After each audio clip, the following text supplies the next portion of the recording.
We now move on to leaders' questions. Could I call on Deputy Jean-Luc Farrell? Gary Margaret, Ceann Comhairle. Tanaiste, I'd like to begin today by expressing the sympathy of the Fianna Fáil party, and I'm sure I speak for all members of the House in conveying sympathy to the people and to the government of the Philippines on the absolute disaster that has befallen them in recent times. It's heartbreaking indeed to watch our national media reporting the scenes of devastation from throughout the country, and we're thinking, I think, today all of us of the people in the country and indeed the very many decent, hard-working members of the Filipino community who are working across this country. Commend the government on what you've done in terms of offering €1 million in aid straight away, and I would ask you to proceed as rapidly as you can to investigate the possibility of sending the Rapid Response Unit to help in the rebuilding of that country. Ceann Comhairle, Tanaiste, last week the Central Bank published a report in which it indicated a huge increase in the number of Irish people going to licensed credit unions. We're already concerned, I think, about those, licensed money lenders. We're already concerned, I think, about those many unscrupulous unlicensed lenders that are working in the country. But across communities throughout Ireland, we know that the bulwark against these lenders are in fact the Irish Credit Union unions, and that the Irish Credit Union movement have been diligent in combating the plight of such people who charge exorbitant rates. Now, while banks have refused money to families and individuals, many of those families and individuals have in turn gone along to their local credit union, where they found that the small sums of money that they required to operate and to live on a day-to-day basis were made available to them. The circumstances, I would put it to you, Tanaiste, leading to and resulting in the Newbridge Credit Union being taken over by the permanent TSB are very unfortunate. And there was something particularly unedifying about seeing the central bank go to the High Court on Sunday evening, prompted by reports, I suggest, in the local radio KFM, that this in fact was to happen the following week. Now, the process that we've been looking at has taken 2 years. It's been inordinately expensive, costing upwards of $3 million. And the end result is that today the people of Newbridge have no credit union. So I would put it to you, Tanaiste, would you agree that the methods employed by the regulator and the central bank have been spectacularly unsuccessful? And can I ask you further if you will confirm the government's support for and respect for and acknowledgement for the fact that the credit union movement throughout the country has delivered so much vital support to communities up and down the length and breadth of the country. Responding to a topical issue here some time ago, Minister Noonan indicated that there might be about 30 other credit unions in the country that are in trouble. In today's media the Irish Independent, I'll finish now, Ceann Comhairle. In today's Independent, I think it's Charlie Weston, who suggests that about 1 in 4 or 100 of the credit unions are in fact in difficulty. So can I just finally ask you that to confirm, in fact, that the approach of your government will be to ensure that where credit unions get into difficulty, that your approach will be to ensure that at the end of the resolution process, that there is in fact in place in those local communities a credit union to serve the needs of the people. And can I finally ask you to look specifically at Newbridge, and can I ask you to ensure that the financial regulator and the central bank will support the local community in its pretty immediate efforts to establish a new and fully compliant credit union in the Newbridge area? First of all, I wanted to join with Deputy O'Farrell on behalf of the government in communicating our sympathy with the people of the Philippines who are enduring a terrible tragedy, terrible natural tragedy. And I want to acknowledge Deputy O'Farrell's welcome for the action that the government has taken in providing emergency funding straight away in the form of €1 million through NGOs. We're also providing some practical assistance through tents and blankets and emergency facilities of that kind, and we also have our rapid response corps of technical people who are ready to assist, and we'll work with the UN agencies to mobilise the greatest possible international response to that tragedy. You've asked me a number of questions, Deputy O'Farrell, arising from the action which was taken in relation to the Newbridge Credit Union. And first of all, I want to say that that action was taken in order to protect the members, to protect the savings that were in that credit union, and to prevent a situation arising whereby the credit union would have to be liquidated. There had been other options that had been looked at a period of time, including the possibility of an amalgamation of that credit union with another credit union, but that didn't work out. You've asked me a number of specific questions, and I want to answer them directly. First of all, the government's position in relation to the credit union movement. The government supports the credit union movement. The credit unions in this country have provided great support to people. They operate on an ethos, a not-for-profit ethos. They operate on the basis of solidarity. And I want to say to you directly, the government continues to support the credit union movement. And we back that in practical terms by having €500 million available in two funds to support the credit union movement, a fund which provides for restructuring of about €250 million and another fund for resolution of another €250 million. Specifically in relation to Newbridge, as you know, there were a number of exceptional circumstances in the Newbridge case. The average loan which is issued by a credit union throughout the country is €7,764. There were 26 loans with an average of €550,000 in Newbridge. There was one loan of €3.2 million, which was in excess of the Credit Union Act restriction of a maximum of 1.5% of the total assets. 52% of the loans exceeded 5 years duration, as opposed to the maximum which was set out in the Credit Union Act of 20%. The government would like to highlight its support for the future return of a credit union to Newbridge, and we will work with people in Newbridge to that end. You asked specifically about the reports in the newspaper about the possible number of other credit unions who may have difficulties, and you mentioned the figure of 1 in 4 credit unions being possibly in difficulty, in reports to that effect. There are 392 credit unions in the country. Based on the data which was submitted by the credit unions themselves, as at the 30th of September 2013, some 20 credit unions have reported regulatory reserves below the minimum requirement of 10% of assets. This gives rise to a capital shortfall in the region of about €11 million in total, but that has to be put, as I said, in the context of the funds that the government has made available of about €500 million. The central bank, and I think this is maybe where the reportage has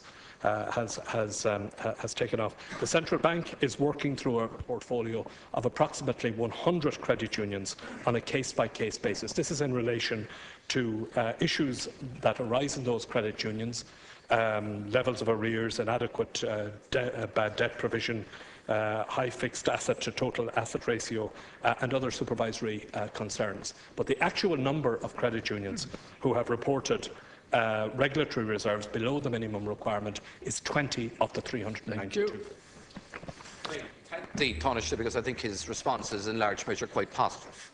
And I take it from what you're saying that the approach of government and of the central bank will be to ensure that there are credit unions in the communities that may be further affected if changes have to be made on foot of the resolution process. I thank you as well for indicating quite clearly that the government, and I take it that the central bank, will support the establishment of a new fully compliant credit union in Newbridge. Can you also assure us, though, Taoiseach, that the procedures employed in Newbridge, which have gone on over 22 months, which has cost upwards of €3 million, and which has resulted in a current situation in which there is no credit union at all to service the people of Newbridge, that will be looked at. Can you finally indicate to us what the position is in relation to the directors of Newbridge Credit Union who are subject to a gagging order and who, as a result, were pilloried, it has to be said, in the local and national press, were accused of many things,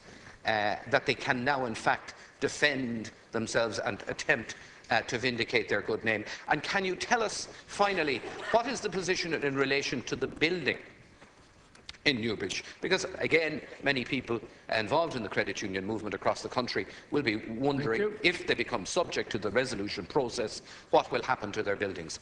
The assets and liabilities of Newbridge Credit Union have been transferred to permanent TSB. So be it. But what is the position in relation to the building which is owned by and built and paid for by the people of Newbridge? Thank you. Tanaiste.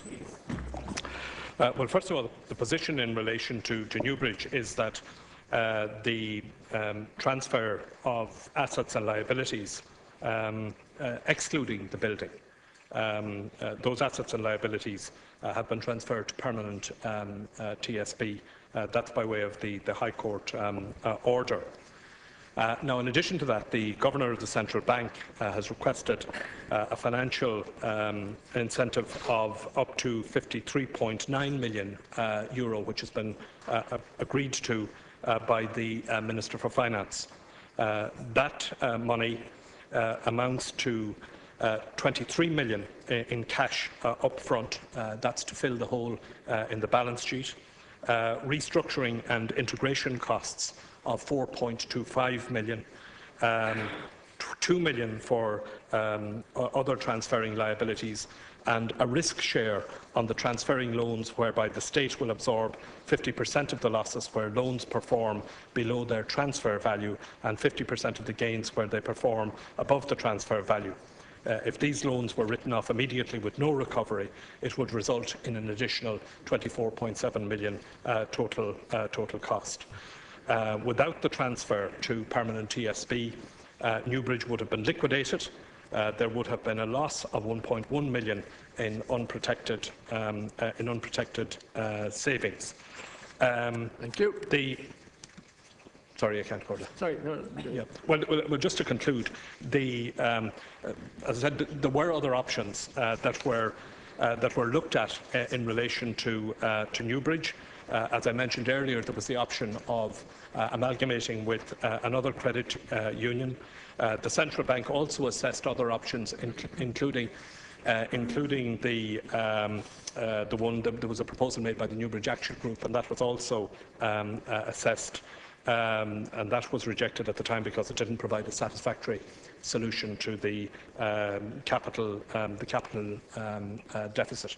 In relation to the future of a credit union in Newbridge, as I've said earlier, the government will support whatever efforts are made to re-establish credit union in Newbridge, whether that is a credit union from somewhere else establishing in Newbridge, or people in Newbridge, the local community, establishing a new credit union. We stand ready to support that because the government does have a strong commitment to the credit union movement, to the work that they do. We want to see successful credit unions, and we hope that we don't have other situations like Newbridge. Thank you. Deputy Adams. And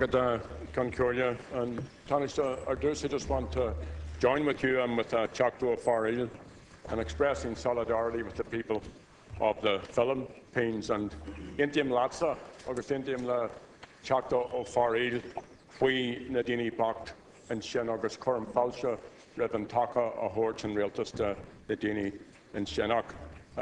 And you, Tommy Kirkhest, Arts of Hui Og Estiacht, August Second Goel and Tishak Baris, and you, ag Bulla La Kinnery and Intis Orpak, Kun Five Og Estiacht the Flay. Ak and Shaw, San Stait Shaw, Tadarieltas like Garu Shear, August Yanu Onchi, our sucker na Tes Og. Tanaiste, in October, your budget took almost 1/3 of job seekers' allowance from young people aged under 25. and benefits for 20,000 young people were cut by €44 a week. And you claimed at the time that this was to encourage these young people to get back to work, and you denied this was anything to do with your austerity policy. And you actually committed to investing in the Youth Guarantee Scheme to provide jobs, training and education within 4 months. Now, a leaked document from the Department of Social Protection has now revealed that the government will not keep to its commitments. I don't know if you know, I'm sure you do, that the International Labour Organization has estimated that a decent youth guarantee, like the Swedish model, will cost approximately €6,600 per participant. Now, is the government here putting €6,600 into the scheme here to help unemployed young people? Is it? No. It's putting a measurely €260 into the pockets of each of these young people. So, do you accept, Taoiseach, that this youth guarantee scheme is woefully inadequate, that it actually encourages youth emigration? Your action plan for jobs for 2014 sets out 7 priorities. Now, none of these include youth employment or unemployment, and none of these include youth emigration. So why is this so? If the government's serious about getting our young people back to work, about this youth guarantee, why does the 2014 action plan for jobs not include youth employment or youth emigration as priorities to be tackled? Thank you. Tanaiste. Deputy Adams, why do you have such difficulty with the truth? I mean, why do you get up? Why do you get up and twist everything? We all know that there is a problem with youth unemployment in this country. It's a very big problem with youth unemployment in this country. That's why the government has made tackling the jobs crisis, and in particular tackling the problem of youth unemployment, to be a priority. And we are happily seeing some progress being made. The height of the crisis, 2009, there were 83,000 young people unemployed at that stage. That's now down to 59,000. It's far too high. It's far too high. Please. It's far too high. And that is why, during the course of the European Union presidency, we led a proposal to tackle the issue of youth unemployment in this country and across Europe, and agreed proposals for a youth guarantee. In addition to agreeing the proposals, we then went on to provide European money for it, because the original proposal was that this would be dealt with over a 7-year period leading up to 2020. Far too long. The problem of youth unemployment is here now, and it is now that we have to address it, and that is why we front-loaded the European Union funding to 2014 and to 2015 in order to deal with it. In addition to that, we have provided for a range of initiatives which are being taken by this government across the areas of education and training, youth initiatives, the Jobs Plus scheme, the Job Bridge scheme, Intro, Momentum, a range of measures which are aimed at getting young people into employment.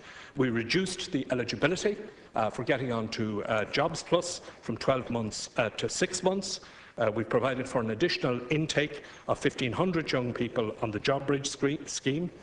We've ensured that there are an extra 1,000 places on the TOOS scheme. We've ring-fenced a minimum of 2,000 places in the various training schemes under the Department of Education. We've made funds available for young entrepreneurs via the microfinance scheme. In total, the specific provisions across these headings in the 2014 budget comes to €46 million. Next year, there will be more than 20,000 places available specifically for young job seekers at work, and that is in addition to the remaining 58,000 places which are available across the various initiatives that we are taking. Of course, at the end of the day, the provision of places in training, in work experience, in education is about preparing young people to go into work. Ultimately, what is required is the generation of real jobs with real good wages and incomes and futures. And that is why we are succeeding on that front also. An additional 3,000 jobs being created every month. I was at the opening of 100 of those jobs yesterday in the Dublin Docklands, a company that is recruiting, has a recruitment service online, already employs 100 young people here, is going to employ an additional 100 people. We need more of that. We are seeing more of that. There is nothing more important, as far as this government is concerned, than the creation of employment, and in particular the creation of job opportunities for young people. And that's why the Taoiseach and the Minister for Social Protection are in Paris today discussing this issue at a meeting which has been convened by President Hollande. Thank you. Deputy Adams, 1 minute. Thank you. Tanaiste, Chubby Checker would envy your ability to do the twist. You refused to answer my question. You didn't answer my question.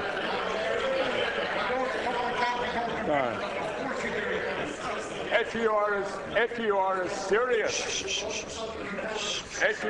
as serious about youth unemployment as you say you are, then why does your 2014 Action Plan for Jobs not include youth unemployment? Why have the government not brought forward as a priority the tackling of youth emigration? And yes, during the European presidency, you did claim that the Youth Guarantee Scheme was one of your big ideas.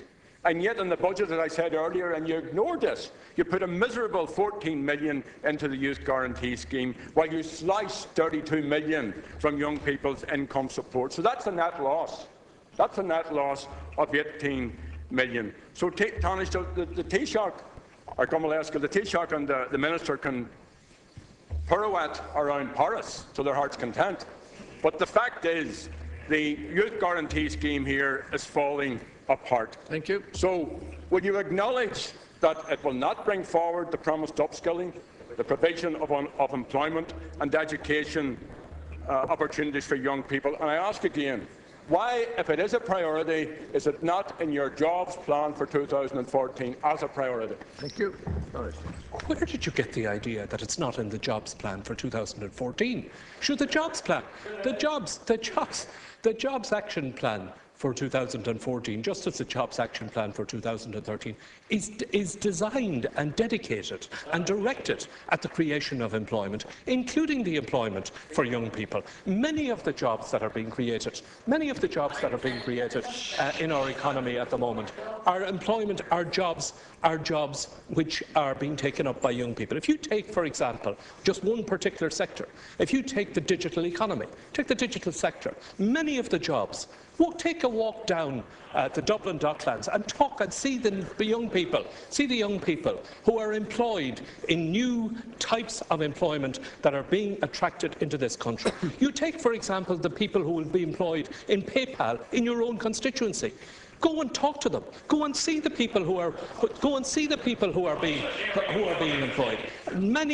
A lot of the jobs which are being created in the new economy are jobs that are happily being taken up by young people. And that is why, for example, the proportion of young people between the age of 20 and 24 with a job rose from 45.5% in the first half of 2012 to 47.6% in the first half of this year. That was the first increase in 6 years, Deputy Adams, of that cohort of people taking up employment. Now, that said, we have a lot more to do. Because, as I said earlier, there are about 59,000 people who are out of the workforce who are under 25. That 59,000 people, we have to get them jobs, or we have to get them training and education, or we have to get them work experience. And that is what the whole objective of the Youth Guarantee is about. That is what the whole direction of government policy is about. We need to do it faster. There's an urgency about this. And as far as the government is concerned, the sooner and the faster that we get young people into employment or into appropriate education and training, the better. That's what the whole direction of our policy is about. And I think you should support it. Deputy Healy. Deputy Healy. Tanaiste, communities across the country are convulsed at EirGrid's proposals to erect high-voltage 400 kVA overhead power lines. There's huge concern, frustration and anger at the GridLink 25 proposal across the Munster counties of Cork, Tipperary, Waterford and the Leinster counties of Wexford, Kilkenny, Carlow and Kildare. Thousands of people, Tanaiste, have turned out at public meetings, and I want to congratulate the various action groups and indeed the legendary Irish cyclist Sean Kelly for his leadership on this issue. This is an intolerable proposal, Tanaiste. It is being and will be resisted. Everybody accepts that this country must have top-quality electrical infrastructure. But what is at issue here is the manner of the delivery of that infrastructure. And what is the proposal? The proposal, Tanaiste, is to erect 750 monster pylons along a 250-kilometre route. These pylons are 45 metres high, 10 times the height of the average bungalow, and will be at 330-metre intervals. And EirGrid tells us that where possible, they will keep these pylons, these monsters, 50 metres from houses. Residents along these areas will have to live with these on a 24-hour-a-day, 7-day-a-week basis, 365-day a year, and indeed a lifetime basis. This proposal will blight the landscape for locals and visitors alike and destroy the tourist industry. In my own constituency of South Tipperary, some of the most scenic areas are affected. The Galtee-Knockmeal Down Valley, the heritage town of Cahir, the Golden Vale into Clonmel, the valley of Slieve-na-Mon, the Shore Valley into Faheen and Carrick-on-Shore and on into Waterford, and indeed the Cumra Mountains, with their special areas of conservation and habitats. EirGrid is involved in a divide and conquer of residents along these various routes, setting them against one another. And indeed, they are setting neighbours against one another, offering compensation to some and none to others who are equally or in fact more affected. Devaluation of properties and significant health issues are also very significant reasons for opposition to this project. Tanaiste, best international practice is now that these high-voltage power lines must be laid underground and or underwater. And Denmark is a very good example, but only one of many, where these lines are placed underground. That is obviously technically possible and financially feasible. And Tanaiste, I want to ask you, as the 26th November next is the closing date for submissions to EirGrid on this proposal, I want to ask you, will your government defer the closing date for these submissions? Thank you. And will your government finally, Tanaiste, suspend this project pending the outcome of a comprehensive feasibility study carried out independently of EirGrid into the laying of these lines underground and underwater? For Margaret. Ceann Comhairle, the development and the upgrading of our grid infrastructure, including interconnection with neighbouring electricity systems, is necessary to drive regional economic growth and job creation. Grid 25 is EirGrid's plan to develop and upgrade the electricity transmission network. It's going to take several years to complete, and it represents an investment of €3.2 billion. It involves extensive work throughout the country, including building 800 kilometres of new power lines and upgrading 2,000 kilometres of existing lines, in effect to double the size of today's grid. The north-south transmission line, for example, is a critical piece of infrastructure since its absence at the moment is costing economies and consumers up to €30 million a year because without it the system is more inefficient. The government has made it a priority to retain the networks in state ownership as a strategic infrastructure to ensure that they are developed and maintained in the interests of the Irish citizens and consumers. It is also government policy that infrastructure investment programmes are delivered at the most cost-efficient and timely way possible on the basis of best available knowledge and informed engagement on the impacts and costs of different engineering solutions. Public acceptance and understanding of the need for new infrastructure is of course critical, And a key part of developing that public confidence is that EirGrid should adhere to the highest international standards of safety, health and environmental and visual impact and technology choice. The planning process provides the framework for ensuring that necessary standards are met and provides for, both in law and on a non-statutory basis, the consultation with the public is built into that process. EirGrid has to adhere to national and international standards on health, environment, biodiversity, landscape and safety as an intrinsic part of the environmental impact assessment and planning process. It is required to use the best available advice and expertise and to address and to mitigate any human, environmental or landscape impact in delivering the best possible engineering solutions for our small and still isolated electricity system. The Government does not have a role in directing EirGrid to particular sites or routes or technologies. This is for EirGrid itself and for the forward planning process. However, we do expect EirGrid, in making choices on technologies, routing and mitigation measures, to take account of all relevant national and international standards, to follow best practice, to ensure value for money, and to be informed by detailed consultation at local level. Structured, transparent consultation and information sharing will, we believe, contribute to delivering proper mitigation measures, including protecting landscape and views and reconfiguring and rationalising existing networks. Thank you. Deputy Healy. Your support for cannabis. Thank you, Tanaiste. Tanaiste, what we've heard just now, of course, what we've heard from the Tanaiste is in fact the usual EirGrid spin. The only consultation, if consultation there is in relation to overhead power lines.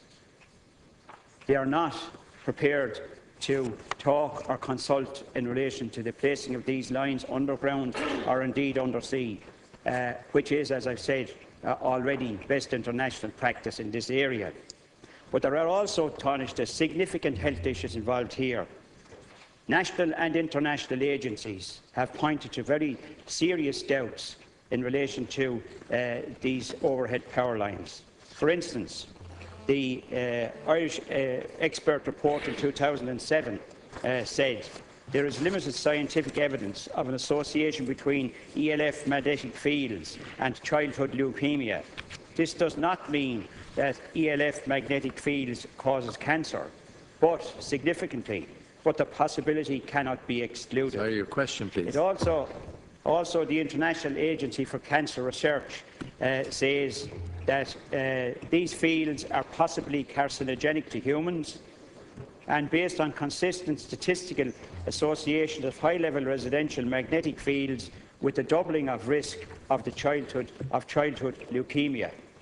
Tanaiste, in view of the fact that EirGrid cannot guarantee that there are no health issues involved in this, and in view of the fact that there are various both national and international studies that raise very serious and significant doubts and health issues in relation to these overhead lines, in view of these, will the Government adopt and will the Government institute the precautionary principle, a principle that has already been adopted by the EU and the WHO, the World Health Organization, and will the Government ensure that the EirGrid proposal to erect overhead high-voltage power lines is cancelled and that the transmission takes place through shielded lines underground and undersea in accordance with best international practice? Thank you. Well, I'm sure as the Deputy is aware, the issue of whether the lines should be overground or underground arose previously in the case of the lines for the Meath Tyrone power link. And in line with the commitment that we gave in the programme for government, the Minister for Communications, Energy and Natural Resources on the 5th of July 2011 announced an international commission of experts to review and to report within 6 months on the cost and case for undergrounding all or part of the Meath Tyrone 400 kV power link. After considering the merits of overhead and underground options, the report notes that there is no single right solution and that technical solutions must be project-specific. The report did not recommend any particular technical option, but it did recommend against wholly undergrounding an alternating current cable. It provided its own expert views on the feasible technology options available for consideration for the Meath Tyrone project, including high-voltage direct currency technology, given the changes in technology, suppliers and costs in recent years. In that context, and I'm quoting from it, the Commission estimated that the cost of implementing the project as a HVDC underground cable option would be 3 times the cost of the traditional overhead line option, while noting that cost estimates are always uncertain. In relation to the health issues, the number of national and international health and scientific agencies have reviewed more than 30 years of research into electromagnetic fields, and none of these agencies has concluded that exposure to EMF from overhead power lines are a cause for long-term adverse effects. In October 2005, there was a World Health Organization convened an international expert panel to review the scientific literature on the biological effects of exposure to extremely low frequency fields. There were also, in March 2007, the Department of Communications, Marine and Natural Resources assembled a panel of independent scientists to review EMF and radio frequency research. The position was restated again by the Office of the Chief Scientific Advisor in a report into possible health effects of exposure to electric and magnetic fields in July 2010. So there is quite a degree of both national and international health reviews of the likely effects, none of which, Deputy Healy, reach the kind of conclusions that you have put on record here. Thank you. We now move on to questions to An Taoiseach.